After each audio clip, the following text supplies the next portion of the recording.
Good morning. Phil from P. Randolph Financial Group. Just want to put out this quick word to you. Why are you worried about that and why do you care? Now, I'm not saying you shouldn't care. I'm not saying you shouldn't worry. That's human. We got inflation, we got Ukraine, we have all these things that are going on. But is it happening to you? Now, the inflation one probably is, but unless you're in Ukraine or you have relatives from there, probably not.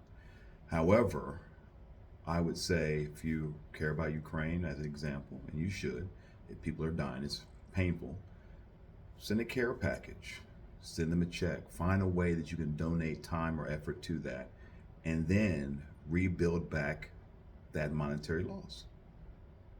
Help them and rebuild back. When you think about inflation, think about the prices, get your budget going, and think about how to make sure that next time we have 10% inflation or whatever it was, that you have the financial gifts to be able to complain, because we're human, we're going to complain, but you can do something about it directly.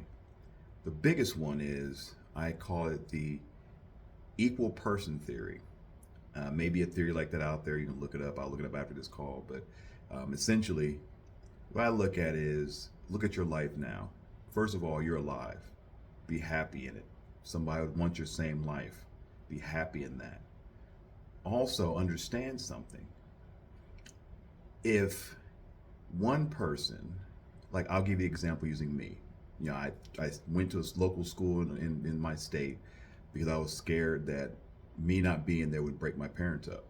Now, I could be right, could be wrong, but I say to myself now, I'm right. It was a good decision, and I look for the future.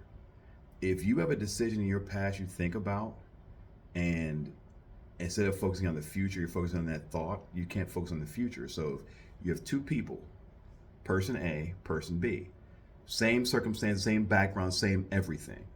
If person A is focused on what their past was about, how they did it, what happened, and all that, while person B is focusing on the past was great and I'm going to build my future, who's going to be successful? They're the same person, same background, same everything. Who will be successful? Person B. Because person B is focused on how can I influence the future of my life, while person A is trying to influence something they can't change in the past or dwelling in it. So just remember that on this day, on this year, in your life. How can I focus on the future? Because the past, yet it may be painful, it happened. How do I make the future better with the current life that I have, and using the pain of the past to make the future better by finding structures to improve upon me? Y'all have a great and wonderful day. Thank you for listening.